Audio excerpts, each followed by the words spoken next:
Le 22 juin 1940, l'Angleterre se retrouve seule face aux nazis. La France est à genoux. Winston Churchill est prêt à relever ce nouveau défi. We shall fight on the beaches, we shall fight on the landing grounds, we shall fight in the fields and in the streets, we shall fight in the hills, we shall never surrender. La Grande-Bretagne dispose des ressources extraordinaires de son vaste empire colonial. Le Canada, l'Australie, la Nouvelle-Zélande, l'Afrique du Sud, les Indes et bien d'autres territoires ont répondu à l'appel de la couronne britannique. Mais ces nations sont trop loin pour intervenir directement là où la Grande-Bretagne a le plus besoin d'elle. La situation paraît complètement désespérée. D'ailleurs, Hitler est sûr que son dernier adversaire demandera grâce prochainement.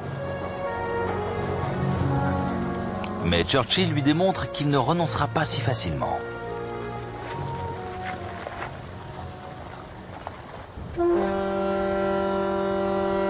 À l'entrée du port de Mers el-Kébir au Maroc, la Royal Navy neutralise une escadre composée de 2 cuirassés et de 2 croiseurs français. En tombant aux mains des nazis, ces bâtiments auraient renforcé leur flotte en Méditerranée, affaiblissant la position britannique dans la région. Le 3 juillet 1940, l'amiral James Somerville avait réclamé que les navires français le rallient, qu'ils se sabordent, ou qu'ils gagnent un port neutre où ils seraient désarmés. Les Français avaient refusé. Les marins britanniques avaient ouvert le feu sur leurs anciens alliés.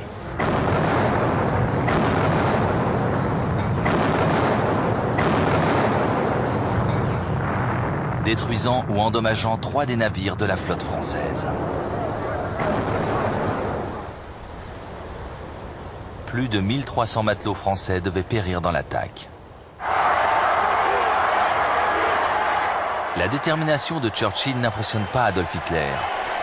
Le 19 juillet, plus d'1 million de personnes l'acclament à Berlin. L'heure du triomphe est enfin arrivée. Ce même jour, lors d'un discours devant le Reichstag, le Parlement allemand, il définit les conditions de paix avec la Grande-Bretagne. Et il s'avère très généreux. Le Royaume-Uni conservera son empire. En contrepartie, Hitler veut garder les mains libres en Europe. Il souhaite poursuivre ses conquêtes vers l'Est pour coloniser le Lebensraum, cet espace vital dont l'Allemagne a besoin pour se développer. Mais Churchill ne l'entend pas de cette oreille. Pour lui, les Britanniques, même seuls, doivent combattre.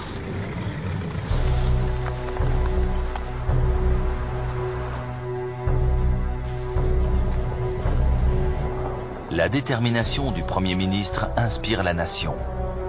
Roi George VI écrit dans son journal « Personnellement, je me sens plus heureux depuis que nous n'avons plus d'alliés à respecter ou à protéger. » Difficile pourtant de savoir quand et comment la Grande-Bretagne pourra faire basculer la situation à son avantage.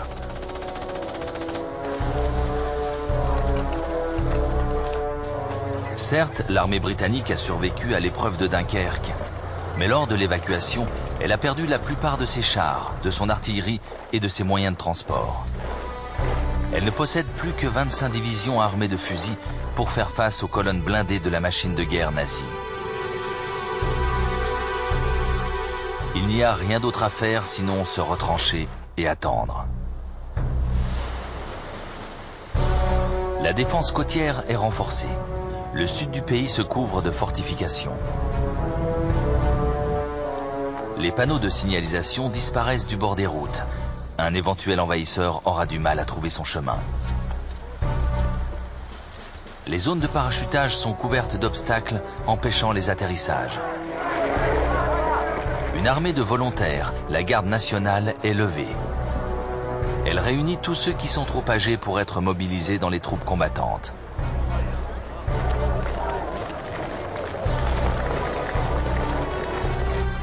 Dès la fin du mois de juin 1940, 500 000 hommes ont rejoint les rangs de cette force d'appoint.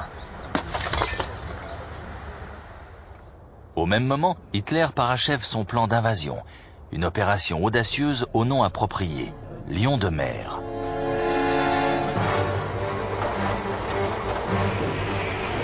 « 20 divisions seraient expédiées le long des côtes méridionales de l'Angleterre. Des barges sont réquisitionnées dans le nord-ouest de l'Europe et converties à la hâte en péniches de débarquement.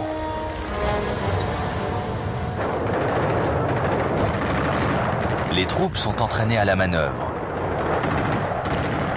Mais malgré les bravades d'Hitler, l'état-major allemand demeure inquiet. Le Führer semble considérer que la Manche n'est qu'une simple rivière facile à franchir. C'est ignorer que la flotte britannique reste la plus importante du monde.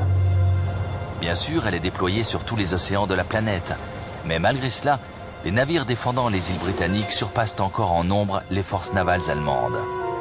Le chef de la flotte nazie, l'amiral Erich Raeder, n'est pas sûr de pouvoir contrôler la Manche assez longtemps pour permettre aux troupes de débarquement de la traverser.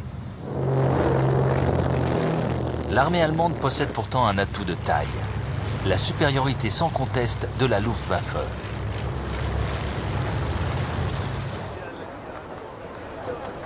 Son chef, Hermann Göring, n'a aucun doute. Durant l'opération Lion de mer, il pourra contrôler l'espace aérien au-dessus de la Manche.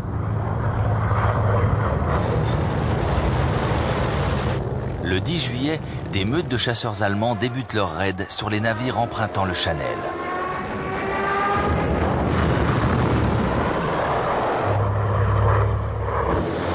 Pour riposter, les Britanniques possèdent 2 des meilleurs avions de chasse monoplans de leur génération.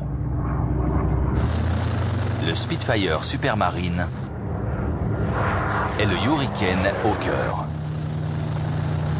Le Spitfire est sensiblement plus rapide et plus maniable que son rival allemand, le Messerschmitt Bf 109E.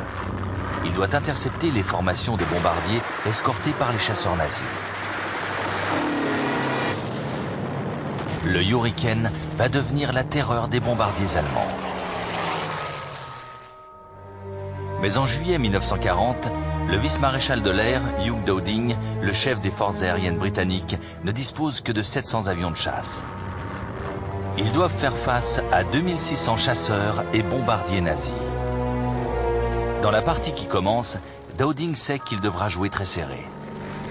La Royal Air Force ne pourra pas faire face à toutes les attaques de la Luftwaffe. Lorsque les agressions contre les bateaux marchands commencent, il décide de ne pas intervenir.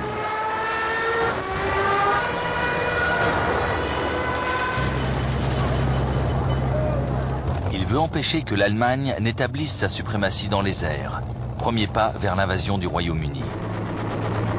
Ces forces riposteront uniquement lors des attaques d'envergure. Pour les aider, les Anglais disposent d'une innovation. Le radar. Dès les années 1930, des scientifiques avaient découvert qu'un objet situé très loin pouvait être détecté grâce à un simple signal radio. La réverbération du signal sur la cible révélait sa position. En Grande-Bretagne, une équipe de spécialistes dirigée par Robert Watson-Watt avait commencé à développer le radar.